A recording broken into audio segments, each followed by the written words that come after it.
اهلاوي ولا زملكاوي؟ اهلاوي ان شاء الله. هو في قرار تاني؟ لا مفيش قرار تاني، مولودين اهلاويه الحمد لله. الحمد لله. هو طبع. طبعا متربيين عليه للاسف. طب ما تسمعنا حاجه كده للنادي الاهلي. حاجه للاهلي، اقول لك ايه؟ تحب تقول على طول.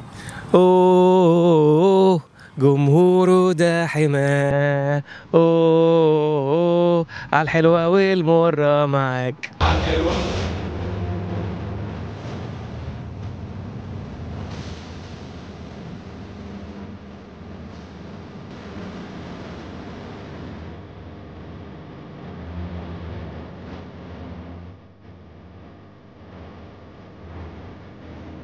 كفايه كده. كفايه.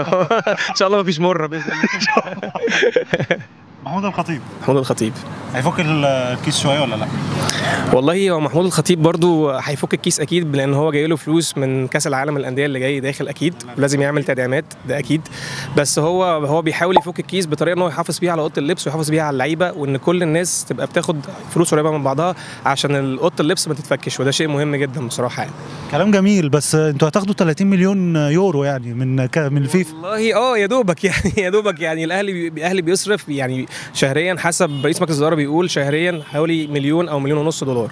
ف 30 مليون ده يعني هو لو هيجيب صفقات هيبقى محتاج منها جزء فلوس يدعم بيها ويعمل بيها حاجات كتيره موجوده اوريدي اكزيستنج في النادي يعني. نفسك تدعم بمين في انتقالات يناير الجاي؟ اولا مهاجم، رقم واحد مهاجم، لازم يبقى عندنا مهاجم، مهاجم اجنبي يعني، او مش مهاجم مصري يعني، مهاجم اجنبي. هم شغالين على كذا واحد دلوقتي، بس يعني مهاجم اجنبي ده رقم واحد. اسامي في المهاجمين هقول لك مين. انت فاتح الموضوع على الاخر. لا نجيب ميسي ماشي، مفيش مشكله، وكريستيانو ماشي اوكي.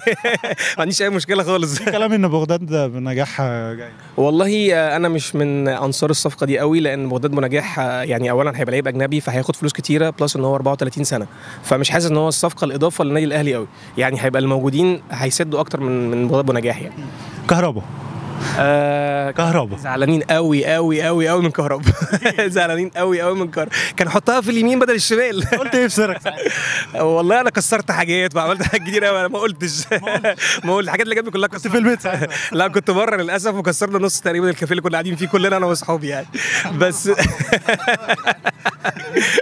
يعني عايزينه بس يركز بس في ضربات الجزاء. بس هو الصراحه الغلطه، انا شايف الغلطه كانت غلطه كولر في البدايه، لان هو كهربا مش بتاع ضربات جزاء بصراحه. هو ضيع حتى وهو بيلعب في الزمالك ضيع يعني، هو جاي لنا من الزمالك جاهز ان هو يضيع. فكهربا لا ما كانش اختيار موفق ان هو يلعب، والسوليه وبيرستاو كانوا قاعدين بره. امام عاشور اجمد في النادي الاهلي ولا كان اجمد في نادي الزمالك؟ بالارقام في النادي الاهلي يعني، الارقام لو جبت الاسيستات والاهداف اللي جابها هتلاقي جاب في الاهلي اكتر، بس هو الناس مستنيه منه اكتر من كده، عشان كده بتقول هو كان اجمد في نادي الزمالك، بس هو الناس مستنيه اكتر من كده بكتير من امام عاشور. بمناسبه الفلوس الحرام، زيزو يجي بقى ولا ايه؟ يعني كفايه الحرام اللي عندنا، خلاص عايزين نزود حرام تاني.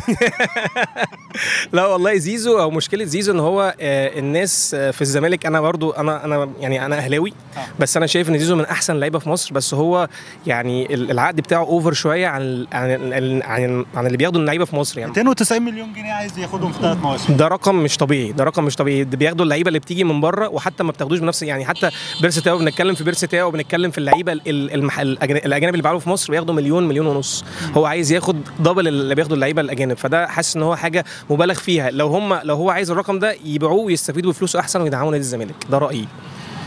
محمد صلاح المجهود الجبار اللي هو عمله الموسم ده في الدوري والتشامبيونز ليج، ياخد البالون دور ولا ايه الدور؟ والله احنا نفسنا محمد صلاح ياخد البالون دور، بس هو للاسف البالون دور مش هيعترفوا اللي هو ما ياخد بطوله. هو مستواه رائع كالعاده ومشرفنا ورفع راسنا كلنا اكيد، بس هو يعني ان هو ياخد البالون دور لازم في بطولات تيجي. فهم دلوقتي شغالين في بريمير ليج، هم المركز الاول، وفي الشامبيونز ليج في اول مجموعتهم برضو، او الاول المجموعه، فهو ماشي في الاتجاه ده. فنتمنى ان هو يكمل على نفس الاداء عشان يترشح للبالون دور وباذن الله ياخدها. مرموش ولا صلاح؟ لا طبعا ما اقدرش اقول لك اختار بين الاثنين، بس الاثنين في مستوى عالي والاثنين مشرفينا، بس طبعا صلاح هو الشعبيه الاكبر، الاحتراف الاعلى، الارقام كلها بتتكلم عنه يعني. مرموش ممكن يبقى قصه جديده زي محمد صلاح في الدوري الانجليزي لو استمر على الاداء اللي هو فيه، ممكن يبقى قصه زي صلاح، وممكن كمان يعدي محمد صلاح لو استمر على نفس الاداء ونفس التركيز. هي اهم حاجه العقليه. صلاح قدامك. تقول له ايه؟ حبيبي بحبك قوي. ممكن صوره بس اوريها بس للناس عندي. لا اقول له ربنا يوفقك، ركز ركز زي ما انت، كلنا وراك بندعي لك، وركز في الاداء، ركز في الملعب، سيبك من اي حاجه بره الملعب، وهتوصل ان شاء الله لاعلى حاجه بتفكر فيها يعني. اخر سؤال، اكبر قلعه رياضيه في مصر تحب تقول لهم ايه؟ هم مين اكبر قلعه رياضيه؟ بس عرفني بس يعني حدد بس مين اكبر قلعه رياضيه في مصر.